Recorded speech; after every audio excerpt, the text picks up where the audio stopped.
ഉണ്ണി ഉണ്ണി എന്റെ ടിക്കറ്റ് നാളെ തന്നെ ഓക്കെ ആക്കണം. എനിക്ക് നാളെ പോണം. ഞാൻ പറഞ്ഞ നീ കേട്ടില്ലേ?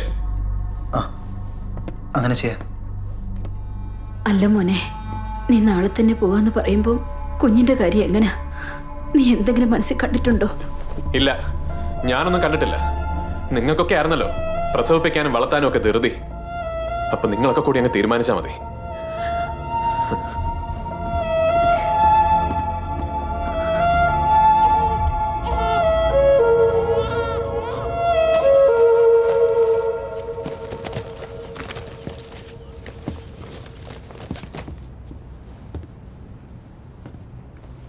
എന്താടാ?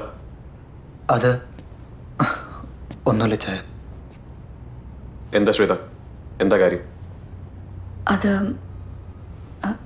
ഇന്നലെ പറഞ്ഞല്ലേ കുഞ്ഞിൻ്റെ കാര്യത്തിൽ തീരുമാനമൊന്നും എടുത്തിട്ടില്ലാന്ന്. ചോദിക്കുന്നത് തെറ്റാണെ ക്ഷമിക്കണം. അങ്ങനാണെ ഞങ്ങൾ വളർത്തിക്കോട്ടെ അവളെ, ഞങ്ങളുടെ മോളായിട്ട്. ഈ ചായൻ ശരിക്കും ആലോചിച്ചൊരു ഉത്തരം പറഞ്ഞാൽ മതി. അങ്ങനെ പെട്ടെന്നെടുക്കാവുന്ന ഒരു തീരുമാനമല്ലല്ലോ അത്.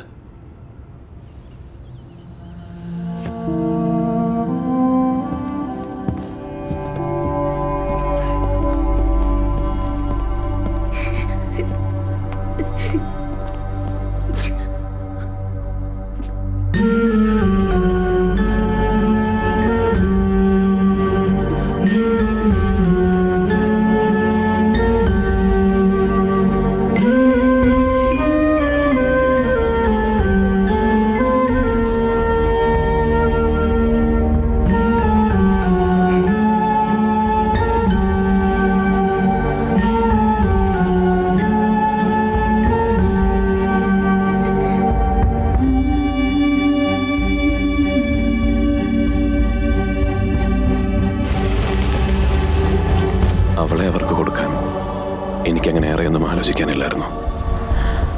നാട്ടിലെത്തിപ്പിറ്റേന്ന് തന്നെ ഞാൻ ഉണ്ണിയെ വിളിച്ചെൻ്റെ സമ്മതം അറിയിച്ചു.